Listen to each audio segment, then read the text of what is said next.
Le Premier ministre préside une réunion sur la production locale du riz et réitère la volonté du gouvernement de soutenir les producteurs et de les aider à surmonter les difficultés liées à la production et à la commercialisation. La Commission des ressources humaines, des affaires sociales et de la culture de l'Assemblée nationale examine le projet de loi relatif à l'accord de financement du projet d'intervention régionale pour l'apprentissage.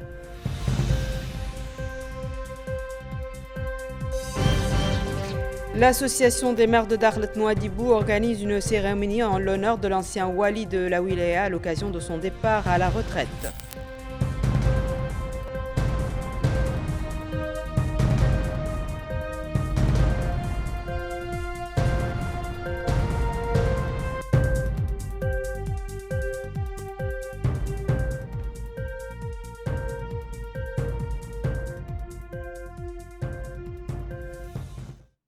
Bonsoir mesdames, mesdemoiselles et messieurs, merci de vous joindre à nous. Le Premier ministre, M. Mokhtar Ould Diaye, a présidé hier soir une réunion consacrée à l'examen de la situation du produit du riz local et de ses perspectives de développement. Le Premier ministre a souligné dans son discours d'orientation que le soutien à la production nationale et le renforcement de la sécurité alimentaire représente un choix stratégique, conformément aux directives de son Excellence le Président de la République, M. Mohamed El-Cheikh Al-Ghazouani, visant à consolider l'autosuffisance, à renforcer la compétitivité du produit local et à consacrer la souveraineté alimentaire du pays. Il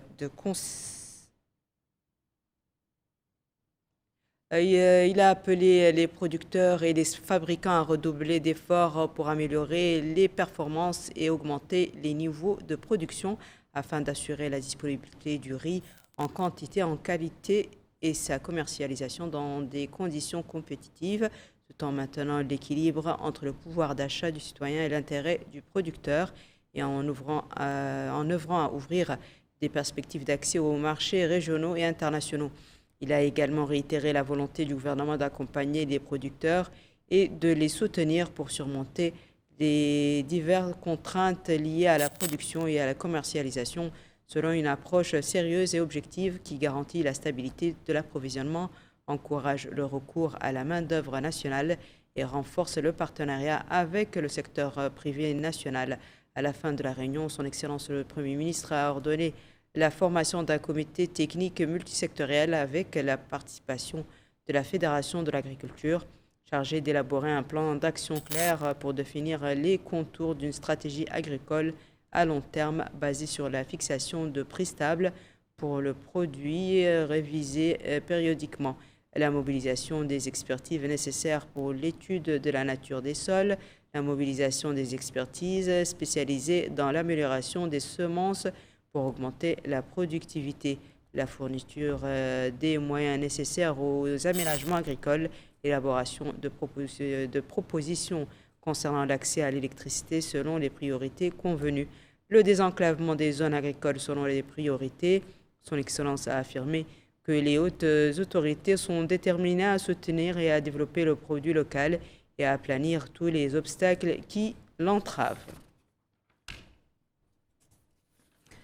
Au volet parlementaire, la Commission des ressources humaines, des affaires sociales et culturelles de l'Assemblée nationale a tenu hier une séance de travail consacrée à l'examen du projet de loi autorisant la ratification de l'accord de financement signé entre notre pays et l'Association internationale de développement. Cet accord vise à financer le projet d'intervention régionale pour l'apprentissage et la coopération en matière d'éducation dans la région du Sahel, en soutenant les efforts des pays participants pour améliorer la qualité de l'éducation et élargir les possibilités d'apprentissage. Au cours de la séance, le ministre des Affaires économiques et du Développement, M. Abdallah Ould Chersidia, a présenté un exposé détaillé du contenu de l'accord et des objectifs du projet, soulignant son importance pour le soutien des politiques nationales d'éducation, notamment dans les zones vulnérables.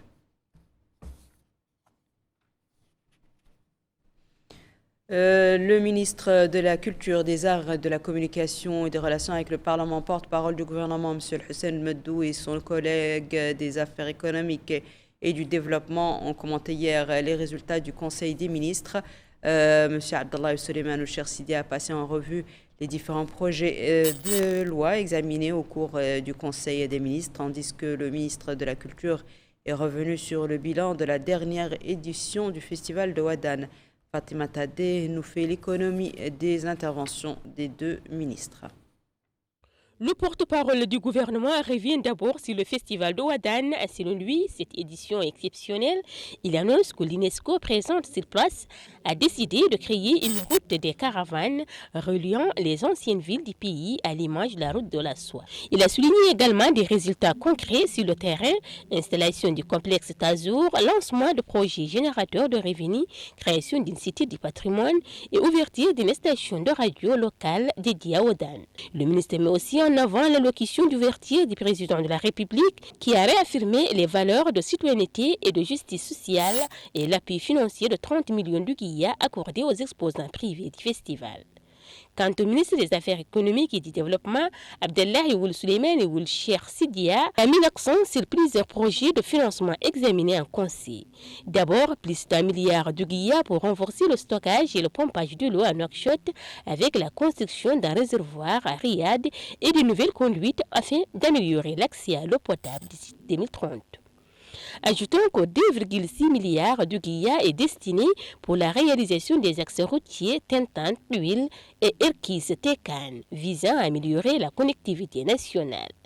Il a évoqué ensuite un projet majeur, l'interconnexion électrique entre la Mauritanie et le Mali, financé par plusieurs partenaires internationaux. La part approuvée, a-t-il dit aujourd'hui, représente $1 milliard pour une ligne haute tension entre Nouakchott et Néma, ainsi que des centrales solaires associées.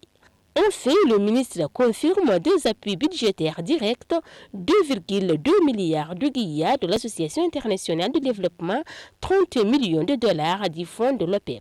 Et tous les deux destinés à soutenir les politiques de croissance inclusive. Dernier point qu'il a abordé, 43 millions d'euros de 3 milliards de guillas en dons pour le développement de Tamour Nage, un financement obtenu pour la première fois depuis les années 70 grâce au climat de confiance renoué avec les partenaires. Direction la ville de Nouadhibou, dans laquelle l'association des maires de la Wilaya a rendu un hommage au Wali Mahi Hamed, qui vient de bénéficier de son droit à la retraite. C'était à l'occasion d'une cérémonie supervisée par le ministre délégué chargé de la décentralisation et du développement local. Bokar Baylaba. Un grand commis de l'État prend sa retraite. Son nom est Mahioul Hamed. Il était un grand serviteur de l'État avec le titre de Wali de Dakhlet Nouadhibou. Durant les années passées dans cette wilaya, il avait exercé ses fonctions d'administrateur avec professionnalisme et abnégation au service de l'intérêt général. En présence du ministre délégué auprès du ministre de l'Intérieur chargé de la promotion de la décentralisation et du développement local, Yacoub Salem Val, l'association des maires de Dakhlet Nouadhibou lui a rendu un vibrant hommage en lui décernant un symbole pour les efforts consentis afin de dynamiser le développement de cette wilaya. D'ailleurs, le président de cette association, Bedbedoul El-Baba, a passé en revue les qualités et les efforts déployés par l'ancien Wali Mahioul Hamed au service de l'État, notamment dans la wilaya de Dakhlet Nouadhibou. Justement, l'ancien Wali Mahioul Hamed a d'abord souhaité plein succès à la nouvelle équipe. Puis il a remercié le président de la République pour les orientations données à l'administration d'être au service de l'intérêt général. D'autres intervenants se sont relayés pour magnifier les efforts déployés par l'ancien Wali qui laisse un sublime héritage en sa qualité d'administrateur civil. L'ancien Wali part ainsi avec les honneurs rendus par la wilaya de Dakhlet Nouadhibou après 3 années de bons et loyaux services. Parlons à présent de la compétition d'Amier qui a démarré hier à Nouakchott pour les hommes et les femmes devant consacrer les champions nationaux de cette discipline de l'année 2025. C'est un compte rendu de Mohamed Khattab. Il s'agit d'une double manifestation sportive, à la fois un championnat national féminin d'échecs classiques et une finale du championnat national masculin d'échecs classiques, organisé à Nouakchott par la Fédération mauritanienne des échecs. Le championnat qui dure une semaine se distingue au niveau masculin par un tournoi de 9 rondes conformément au système de ligue, techniquement connu sous le nom de format tous contre tous, avec un contrôle du temps de 60 minutes plus 30 secondes. Quant au tournoi féminin, il est de cette ronde avec un contrôle de temps de 90 minutes plus 30 secondes. Il faut rappeler que la Fédération mauritanienne des échecs avait récemment remporté, grâce à Ahmed Sherif Khalid, le championnat de francophonie d'échecs qui s'était tenu à Marrakech, au Maroc, en terminant premier dans la catégorie de moins de 16 ans face aux représentants de 15 pays africains. Une compétition qui démarre, une autre s'achève, celle du championnat national de kickboxing et les arts du combat mixte. Des médailles et trophées ont été décernés aux champions des différents poids.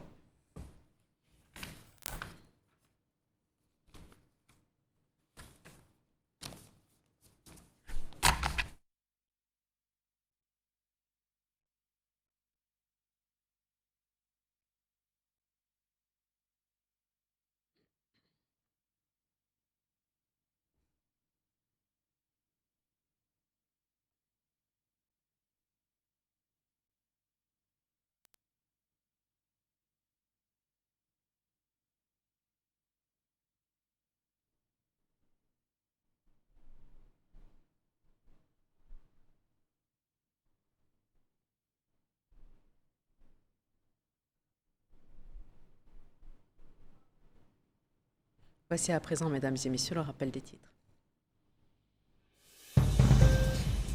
Le Premier ministre préside une réunion sur la production locale du riz et réitère la volonté du gouvernement de soutenir les producteurs et de les aider à surmonter les difficultés liées à la production et à la commercialisation. La Commission des ressources humaines, des affaires sociales et de la culture de l'Assemblée nationale examine le projet de loi relatif à l'accord de financement du projet d'intervention régionale pour l'apprentissage.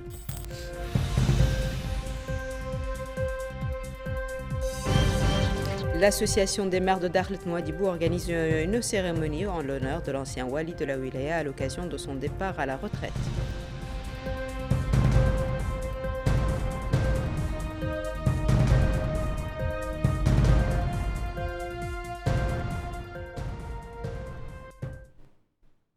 C'est la fin de ce journal, mesdames et messieurs. Merci à vous de nous avoir suivis. Merci de votre fidélité. On se retrouve demain à la même heure, Inch'Allah.